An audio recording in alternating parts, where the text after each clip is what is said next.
അമ്മാമേ, എനിക്കൊരു പായസം വേണം, കൂൺ പായസം. ഒക്കെ ഉണ്ടാക്കാലോ.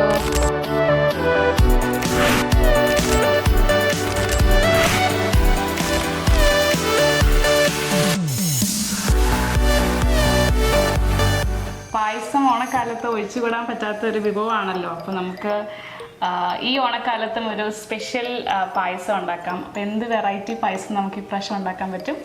നമുക്ക് കൂണും മില്ലറ്റും കൂടി ചേർത്ത് ഒരു പായസം വെക്കാം. അതിപ്പോൾ ഹെൽത്തിയും കൂടെയാണല്ലേ. അപ്പം നമുക്ക് കൂൺ മഷ്റൂം മില്ലറ്റ് പായസം ഉണ്ടാക്കുന്നത് എങ്ങനെയാണെന്ന് നോക്കാം. അപ്പോൾ അതിനെന്തൊക്കെ ഇൻഗ്രീഡിയൻസ് ആണ് വേണ്ടത്? അപ്പം നമ്മൾ ആദ്യമേ ഇത് കൂണാണ്.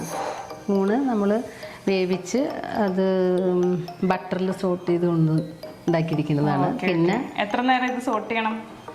അതൊരു 10 മിനിറ്റ് ബട്ടറിൽ വേവണം അല്ലേ? വേവുന്ന വരെ. ഓക്കെ. ബട്ടറിലായതുകൊണ്ട് അതിൻ്റെ ഒരു ബട്ടറിൻ്റെ ടേസ്റ്റും ഉണ്ടാവും അല്ലേ? അതെ അതെ അതെ. പിന്നെ മില്ലറ്റ്സ്, ചൗവരി. എന്ത് മില്ലറ്റാണ് നമ്മളിവിടെ യൂസ് ചെയ്തിരിക്കുന്നത്? ഇത് തിന.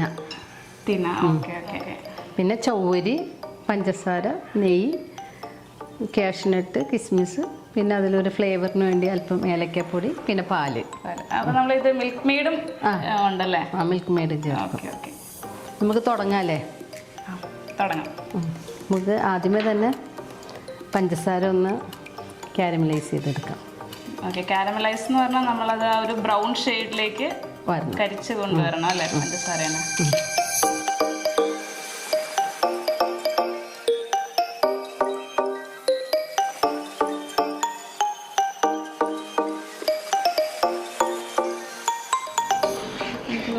ബ്രൗണിഷ് ഗോൾഡൻ ബ്രൗൺ കഴിഞ്ഞൊരു നെക്സ്റ്റ് ബ്രൗൺ ഷെയ്ഡിലേക്ക് എത്തി തുടങ്ങിയിട്ടുണ്ട്.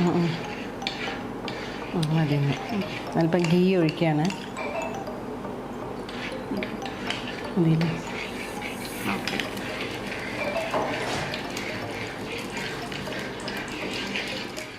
നെക്സ്റ്റ് പാലൊഴിക്കാം. പാലൊഴിക്കാം.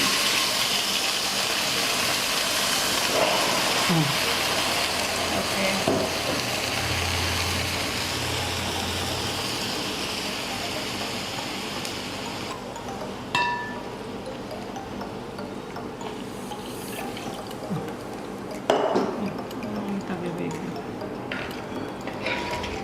ഇരിക്കുള്ളൂ.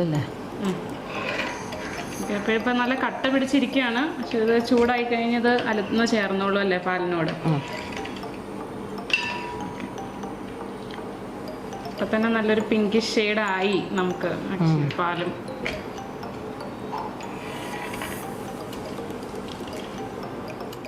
നന്നായിട്ട് തിളച്ചു തുടങ്ങി. ഇതിലേക്ക് കൂൺ ആദ്യം ഇടാണ്.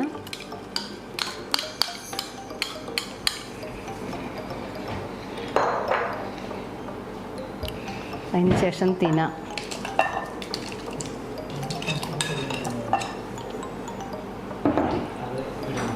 ഏലക്കപ്പൊടി ഇടാം. ഇതാ ഫ്ലേവറിന് വേണ്ടിയിട്ടുള്ള ഏലക്കപ്പൊടി അല്ലേ? ഏലക്ക പഞ്ചസാര കൂട്ടി പൊടിച്ചതാ അല്ലേ?